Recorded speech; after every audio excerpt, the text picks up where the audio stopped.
Neighbor Canada is having its own immigration debate. Prime Minister Justin Trudeau's open immigration policies are causing problems across that nation. Trudeau spoke today about Canada's struggles with policing its southern border. Watch this. Canadians remain incredibly positive about immigration. There is a large number of irregular arrivals who are crossing the border into Canada right now. From the U.S. From the U.S. Yep. But we are processing them in a responsible, rigorous way that is reassuring to Canadians. One of the precious things about Canada is that Canadians are positively inclined towards immigration and refugees. Not letting it fall into the politics of fear or division or identity is really important. Don't worry, the irregular arrivals are being processed. How long before irregular arrivals would be a term that's official here? Probably not long. Stephen Ledrew is a former president of Trudeau's Liberal Party, and he joins us tonight. Stephen, thanks a lot for coming on. I appreciate it. Good to see you, Tucker. So it turns out that Canadian tolerance for immigration is not infinite, it looks like. Well, it's not infinite, but I mean, there's a problem with this process. And the Prime Minister is talking the woo-woo stuff about the politics of division and the politics of identity. I mean, that stuff's passé.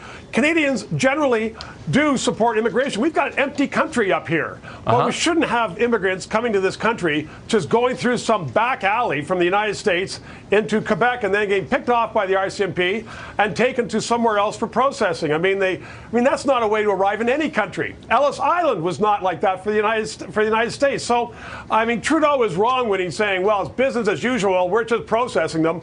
I mean, we've got to do something about this. No one's talking about building a wall, but what is happening is wrong, even though Canadians, yes, we should take a lot more immigrants. Yeah, and then process them. But isn't it racist? Isn't it racist, however, to tell people they can't come to your country whenever they want and go on welfare?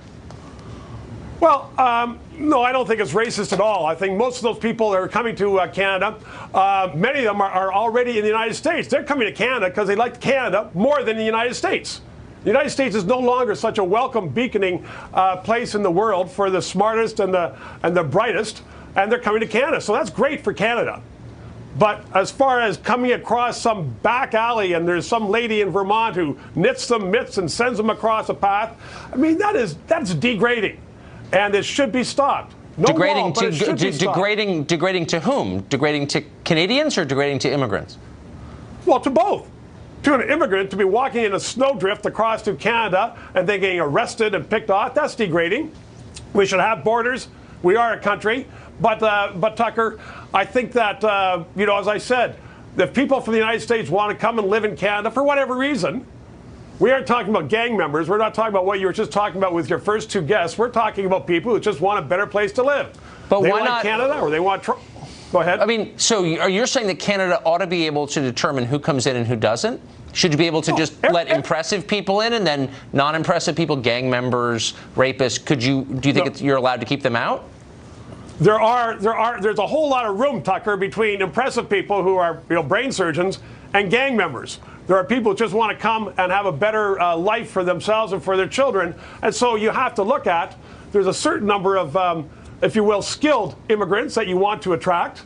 And then there are also a certain number of refugees that for, if you will, the good of the world you attract, just like the United States does. Of course, but Canada gets to, I guess the only point is you can determine the mix as you like, but Canada gets to make that decision. You decide who comes in and who doesn't come in.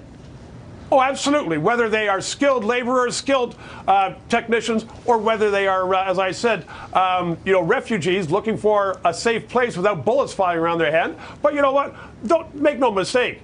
I mean, we are, even though Trudeau is talking about we're welcoming for immigrants, and he was right on that point, I mean, no one is here saying that, we're going to bring in all the gang members that the United States doesn't kick out. I mean, that is simply not going to happen in Canada. We're not kicking out many gang members, but it may surprise you to learn the Canadian immigration policy, the consensus on immigration is much more restrictive, conservative, we would say, than it is in the United States. Is that a surprising development?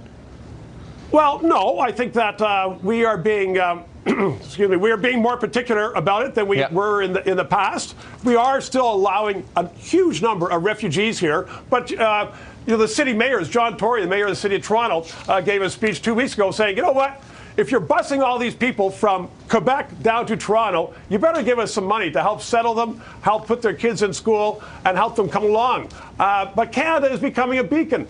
In the last century, Tucker, you well know, as a student of history, they came from around the world. Now they're coming to Canada. I think, in fact, Tucker, that you should have a movement to give us a Statue of Liberty. We'll move it to Toronto. Maybe we will. Though, of course, the Statue of Liberty is in our Constitution, as you may have heard. Stephen, thank you. Great to see you. Good chatting as always.